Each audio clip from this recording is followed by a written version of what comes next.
25항 생략하겠습니다. 앞에서 질문한 것과 중복돼서요. 26항입니다.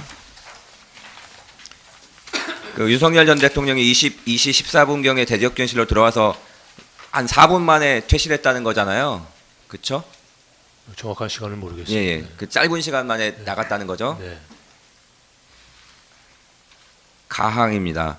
당시에 대접견실에 입실해서 비상계엄에 대한 정당성이라든가 현재 상황 등을 설명하고 국무위원들을 설득하는 그런 내용이었습니까? 뭐 저는 그 내용을 기억을 못 하고요. 아니 일방적으로 나가시려고 그러다가 앉아서 얘기하신 것 같기 때문에 그 내용은 저는 기억을 못 구체적인 하고 내용이 기억이 나지 구체적으로 않습니까? 뭐 논리적으로 뭐 얘기하신 것 같지는 않습니다. 나항 생략하겠습니다.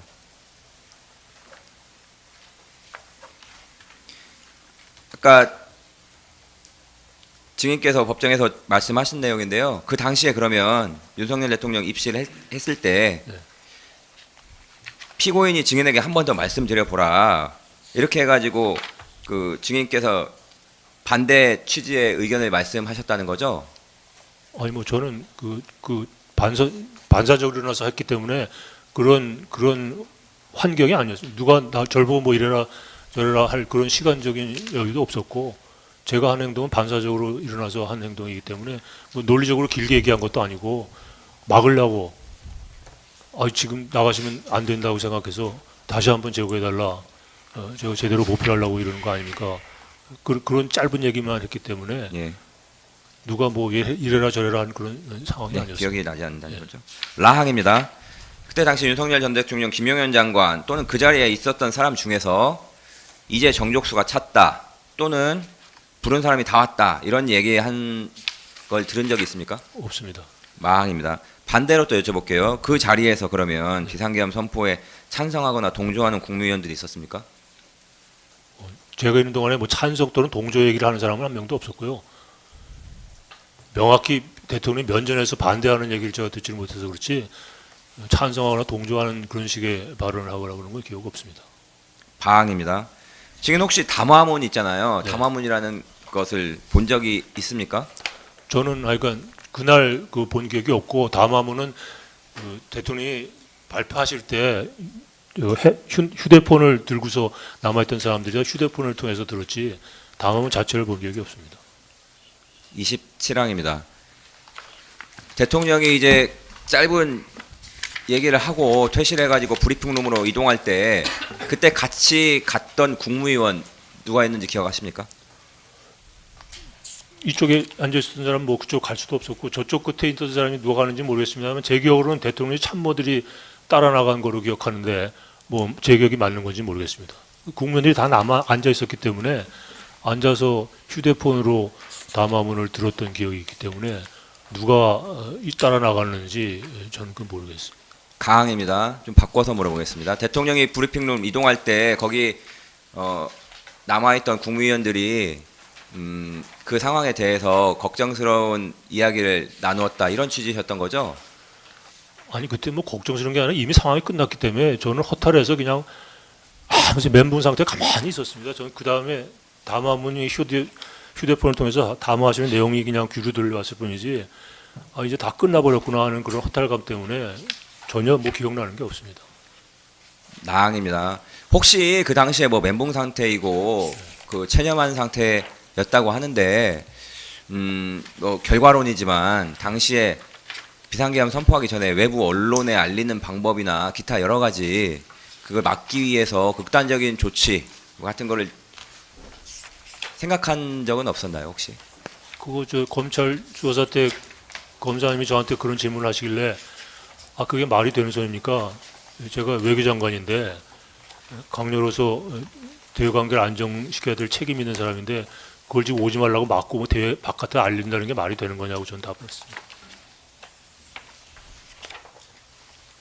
다항 라항 생략하겠습니다.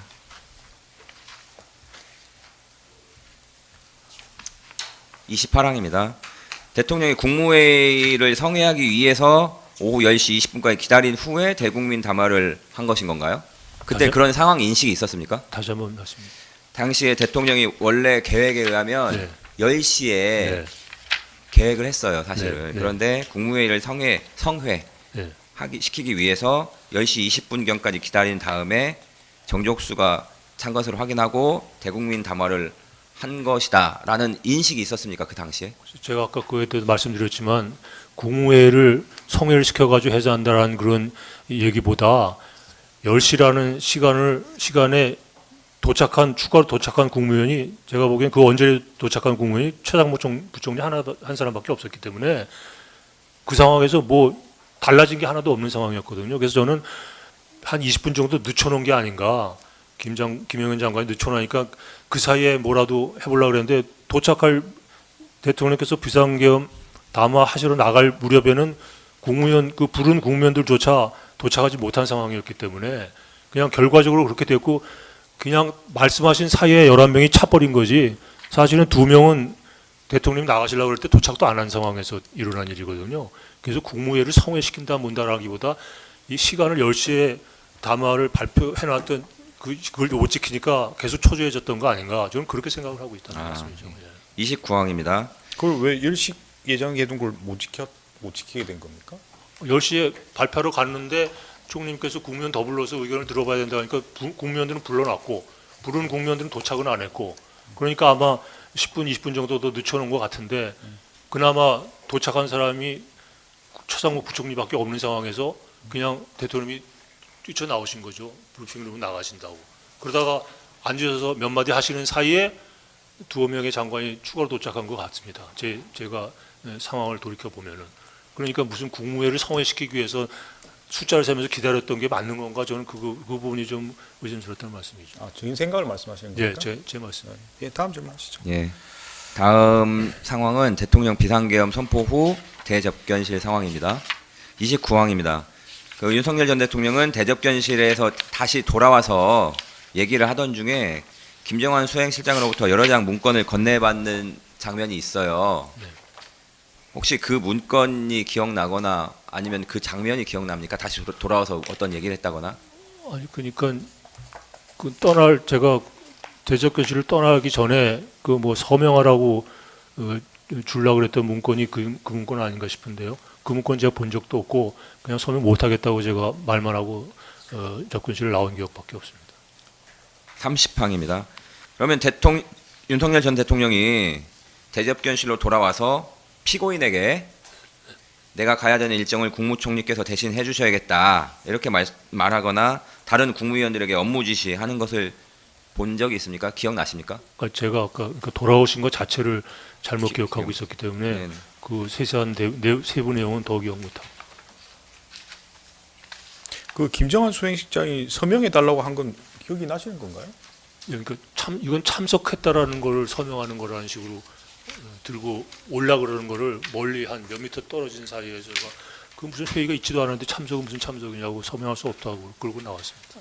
아까 직원이라고 말씀하셨던 것 그래서 같은데. 그게 수행실장인지 부속실 직원인지 부속실장인지 저 얼굴이 기억이 안 나. 아, 그러니까 지금 질문은 김정한 수행실장 이렇게 질문했기 때문에 네.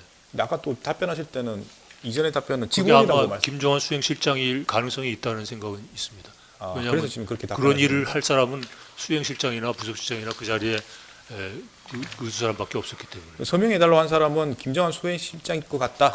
그렇게 이렇게 말씀하신 거예요? 약간 기억이 있는 건 아니고. 기억은 아니고요. 네.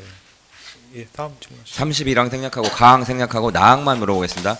그러면은 그 사인 또는 서명을 해라 이렇게 얘기한 게 어떤 직원이었던 것 같고 피고인이었던 기억은 있습니까? 저는 그렇게 기억하지 그런 기억 않습니다. 없습니까?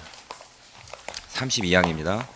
증인과 최상목 장관이 피고인, 이상민, 박성재 장관이 있는 쪽을 향해서 서명할 수 없다는 취지로 말했을 때 그때 당시에 아까 서서 나가기 전에 섰던 그 장면 네. 기억나시죠? 네. 그때를 말씀드리는 거예요. 그때 피고인과 박성재 장관이 어떤 그 대응을 했는지 어떤 말을 했는지 기억나십니까? 기억 없습니다. 기억 없습니까? 그 서명을 못 하겠다고 말씀하신 건 누구를 향해서 말씀하시는 건가요? 누구한테 하신 말씀입니까? 거기 계신 총리님을 포함한 너 덕분에 국무위원들이 그냥 남아 계셨고 그 상황에서 저희들이 나왔거든요. 그러니까 다른 분들은 뭐 사인을 할지 모르지만 저하고 최상목 부총리는 못 하겠다라고 얘기를 하고 동시에 나왔던 기억만 있고 그 이후에 뭐가 어떻게 되는지 모릅니다. 그러니까 지금 앞에 답변은 이제 김정한 수행실장일 것 같다. 이렇게 말씀. 누군가가 사인을 하라고 들고 온 그 직원이 네. 그 상황에서는 부속실 직원일 텐데 실장 아니면 부속실장 아니면 수행실장 아니겠느냐 하는 제 판단입니다. 누군지 그러니까 이제 뭐 부속실장이든 수행실장이든 이제 그 사람이 사인해 달라고 말을 했으면 네. 사인을 못 한다는 입장이시잖아요. 네. 그 사람을 향해서 말을 하는 건 이해가 되는데 그 왜 사람한테 저기- 얘기를 했죠. 그러고서도 네. 뭐 대화가 이어지고 최상욱 부총리가 길게 얘기했는데 그때는 제 옆에 서 있었고 그때는 그쪽을 향해서 얘기를 했으니까 최상욱 부총리는 아마 국무위원들 남아있는 국무위원들을 향해서 한 얘기로 저도 그런 생각으로 들었으니까요. 그러니까 그런 이야기를 꺼낸 사람을 상대로 말을 하는 게 정상인 거잖아요. 통상 그러니까 뭐 수행실장이든 뭐 부속실장이든 그 사람이 말을 했을 때 그 사람을 향해서 난 사인 못 하겠다 네. 이렇게 말을 할 수도 있고 그다음에 저기 앉아 있는 누군가가 얘기를 했으면 저 사람을 상대로 나 사인 못 한다 이렇게 말을 하는 게 일반적인 거잖아요. 당연히 네네. 그 직원에게 먼저 얘기를 했을 것이고 네. 그 다음에도 뭐 길게 얘기했었다면은 네. 내가 왜 사인을 못하는지 이유를 거기에 있는 사람들한테 알리기 위해서 했다는 생각으로 제가 드린 말씀입니다. 그래서 제가 질문한 취지는 네. 이제 사인을 해달라는 말을 한 번 했었던 게 아니고 네. 뭐 2번 있었다고 말하는 분도 있는 것 같더라고요. 그래서 이제 그런 걸 기억하고 있는지 그거는 제가 기억을 못해요. 그건 잘 기억이 안 납니까? 저는 뭐 그런 세세한 누가 무슨 얘기를 몇 번 했다라는 그런 기억까지는 없어요. 그러니까 지금 저기 앉아 있는 사람을 보고 말씀하시는 장면이 나오는 걸 보니까 네, 네. 저기 누군가가 사인해 달라고 한 번 더 이야기한 게 아니냐. 네, 그건 이게 저는 좀 모르겠습니다. 기억이 안 납니까? 네. 네, 알겠습니다.